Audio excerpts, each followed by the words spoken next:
I still believe XRP is a centralized shit coin, but I never thought I would say this, but thank you, XRP.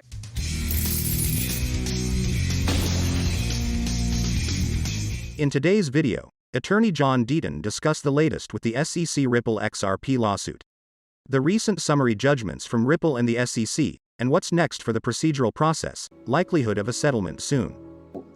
The XRP holders who said, you know what, I'll put my name on an affidavit, I'll get it notarized, and I'll just tell the truth because I'm tired of this. I want to fight government overreach. This is nonsense. And the majority of first-time purchasers, exciting right there. This is a fact. The majority, like 53% is like a raw estimate of the people. When they first acquired XRP, they were unaware of a company called Ripple that sold software to banks. That's a fact.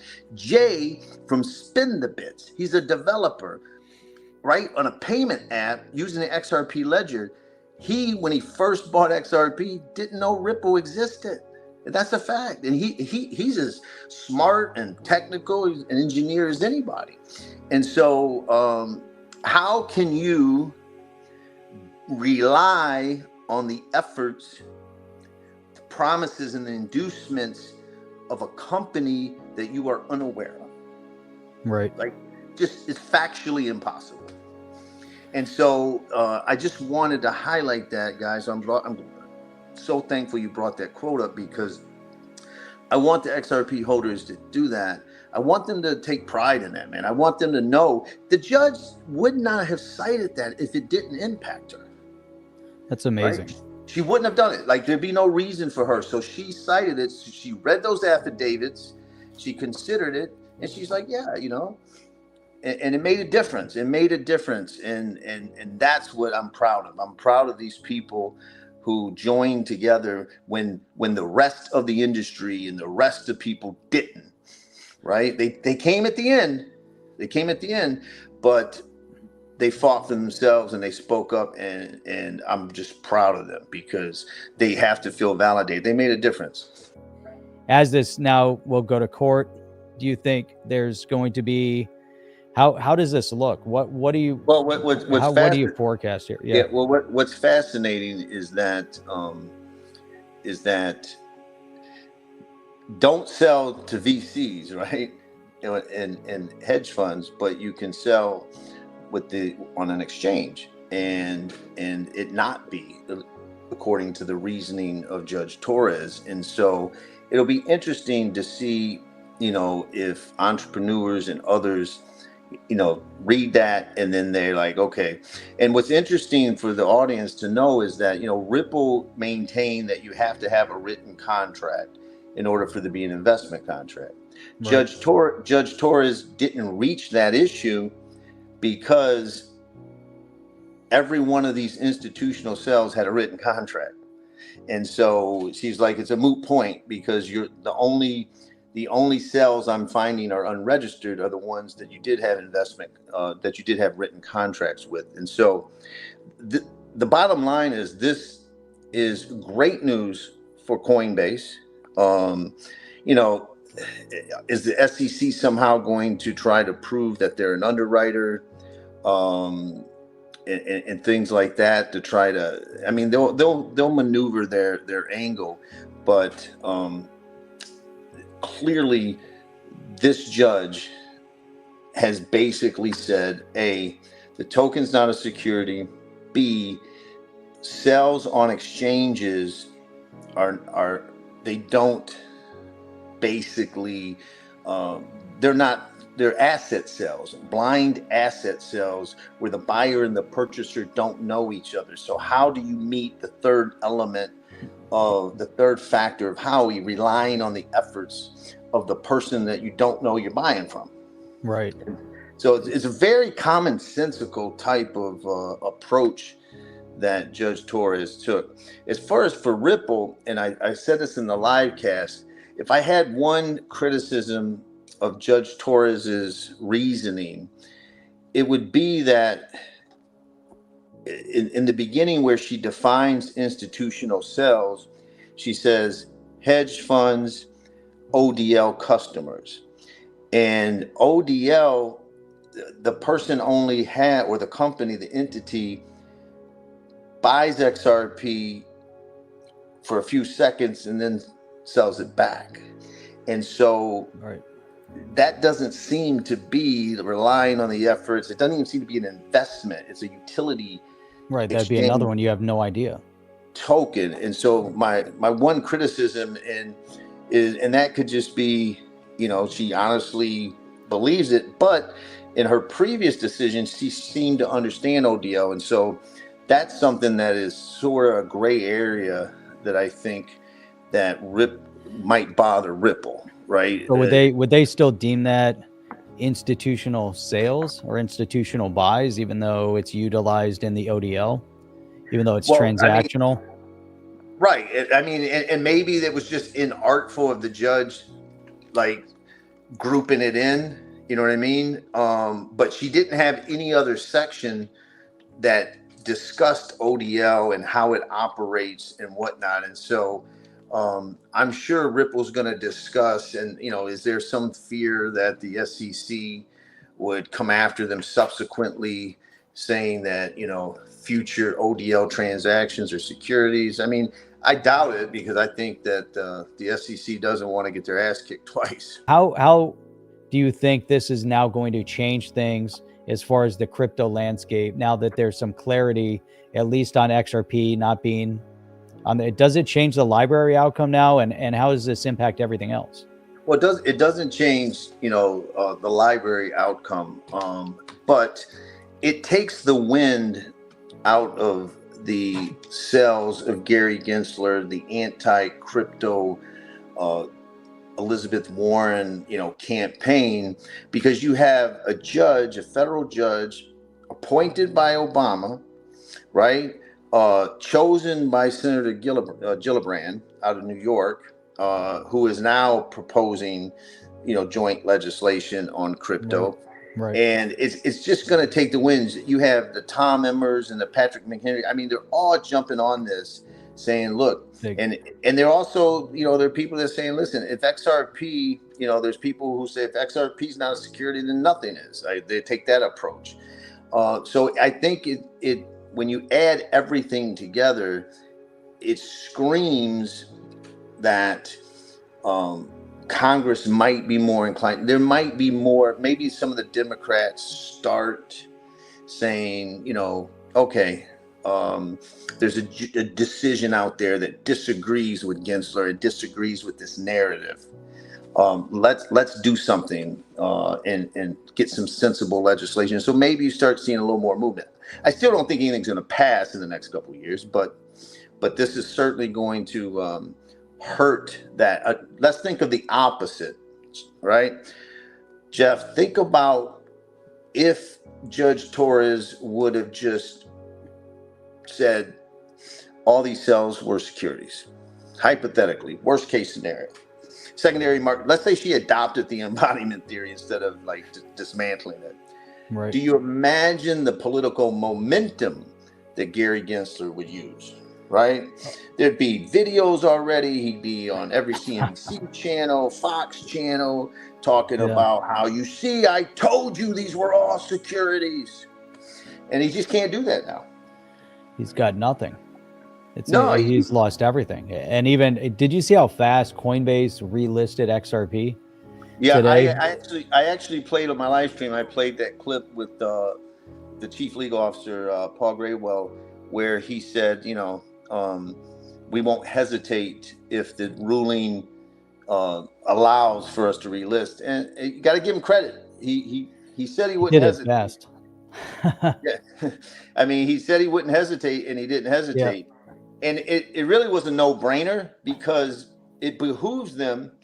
They're selling crypto assets on the platform. After Bitcoin, what's the next token that has the most regulatory clarity right now? It's XRP. That's it. I mean, right, because proof of stake, Ethereum, the merge, That hasn't been challenged, right? And Gensler has said that the merge implicated the securities law. So, do I think that ETH is going to get attacked? I'm not saying that. I'm just saying is that there's an argument that all you have from ETH is a Bill Hinman speech where the current chairman seems to disagree because of the merge.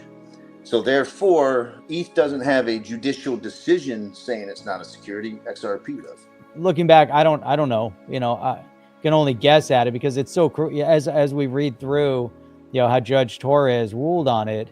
It almost, it's everything like you said in the beginning. It's everything we've all been saying. It's also obvious. So if we see it as obvious, don't you think they saw it as obvious when they filed the lawsuit?